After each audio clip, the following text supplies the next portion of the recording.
मैं code number 5 आज आप सभी के समक्ष सूचना प्रौद्योगिकी यानी कि इंफॉर्मेशन टेक्नोलॉजी विकास का पर्याय इस विषय पर अपने विचार व्यक्त करने जा रहे हैं। सबसे पहले तो सूचना प्रौद्योगिकी का सरल शब्दों में अर्थ जानना बहुत जरूरी है। तो सूचना प्रौद्योगिकी का अर्थ होता है सूचना का संग्रह, उसका प्रसार और वह उसका प्रयोग। सूचना प्रौद्योगिकी के मुख्यतः 3 कारक माने जाते हैं।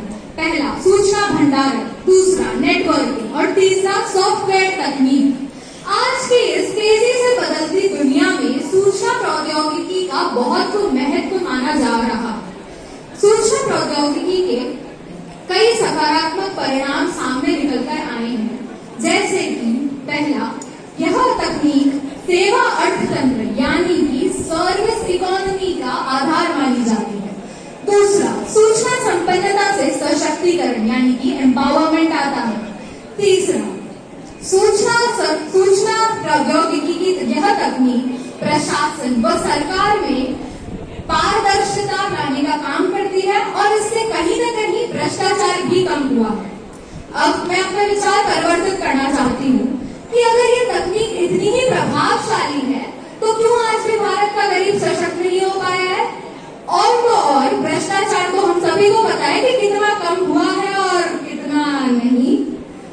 तो सूचना प्रौद्योगिकी के और तो और कुछ दुष्परिणाम भी सामने निकल कर आए हैं, जैसे कि पहला, गोपनीयता। गोपनीयता की समस्याएं बहुत बढ़ चुकी है। इस तकनीक के आने से गोपनीयता तो जैसे कहीं गायब ही हो गई है। क्या आपको पता है कि आपकी कार्यालय की सारी खुफिया जानकारी व आपके परिवारजनों से आपकी बातें अमेरिका में कोई बैठा इंसान सुन और देख पा रहा है? दूसरी है साइबर असुरक्षा। साइबर असुरक्षा इस तकनीक का एक बहुत ही भयावह दुष्परिणाम बना है।